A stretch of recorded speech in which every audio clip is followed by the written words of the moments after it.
முட்டை பத்து போட்டதுக்கு அப்புறம் தான் இவங்களுக்கு இப்படி சரியா இருக்கு பிள்ளைக்கு. பாத்தீங்கல்ல, இந்த அழகு, இது அழகு, பட்டர் அழகு. இது வந்து பெரிய சக்சஸ்ங்க. நான் நிறைய கியூர் பண்ணியிருக்கேன். இப்போ நான் சொல்றேன், நிறைய வீடியோஸ் நான் அப்லோட் பண்றேன், நல்லா பாத்துக்கோங்க. பட்டர்ஃப்ளை எப்படி இருக்குது, பட்டர்ஃப்ளை எப்படி இருக்கிறாங்க அப்படின்னு சொல்லிட்டு. மோசமான சூழ்நிலையில எலிய வந்து காஞ்ச எலிய தின்னுகிட்டு இருந்துச்சு. பட்டர்ஃப்ளையோட வரலாறு தெரியாதுல்ல. காஞ்ச எலிய தின்னுட்டு இருந்தாங்க. அப்படியே சாப்பாடு வச்சேன், சாப்பிட்டுச்சு, வாழை ஆட்டுச்சு. சரி, ஓகே. எனக்கு பெரும்பாலும் நான் ஆக்சிடென்ட் கேஸ் எடுக்கிறனோ இல்லையோ, உண்மையாலுமே சொல்றேன், ஏன்னா அது ஹாஸ்பிட்டல் வசதி இல்லை அப்படின்னு சொல்லிட்டு என் கண்ணிலே அது காட்டாது, இறைவனே காட்ட மாட்டாரு. ஆனா ஸ்கின் டிசீஸ் எனக்கு நல்லா நிறைய காட்டுவாரு. ஸ்கின் டிசீஸ் வந்து நல்லா நிறைய காட்டுவாங்க.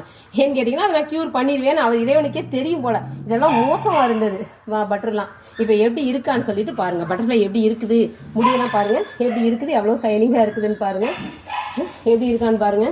இவ்வளவு முட்டை பத்து, நல்ல சாப்பாடு, பூச்சி மாத்திரை தாங்க நான் ஃபாலோ பண்ணிக்கிட்டு இருக்கேன். வேற பெரிய மெடிசன்ஸ்லாம் ஒண்ணுமே கிடையாது. ஒன்லி பூச்சி மாத்திரை மட்டும்தான் யூஸ் பண்ணிக்கிட்டு இருக்கேன். இவங்களுக்கு கண்டினியூஸா 3 மந்த்ஸுக்கு ஒரு டைம், அது மோசமா இருந்துச்சுன்னா 10 டேஸ்க்கு ஒரு டைம், 15 டேஸ்க்கு ஒரு டைம், 1 மந்த்துக்கு ஒரு டைம், அந்த குட்டிங்களுடைய அந்த உடம்பு பார்த்து அதனுடைய வெயிட் தெரிஞ்சு அவங்களுக்கு இருக்கிற பங்கஸை பொறுத்து அந்த டேப்லெட் நம்ம கொடுக்கணும். இல்லைன்னா அதுவுமே வேஸ்ட் தான். இந்த விளக்கம்லாம் ஏன் கொடுக்குறேன் அப்படின்னா, ஸ்கின் டிசீஸ்னா தயவு செய்து நீங்க எடுத்தீங்கன்னா நல்ல உணவு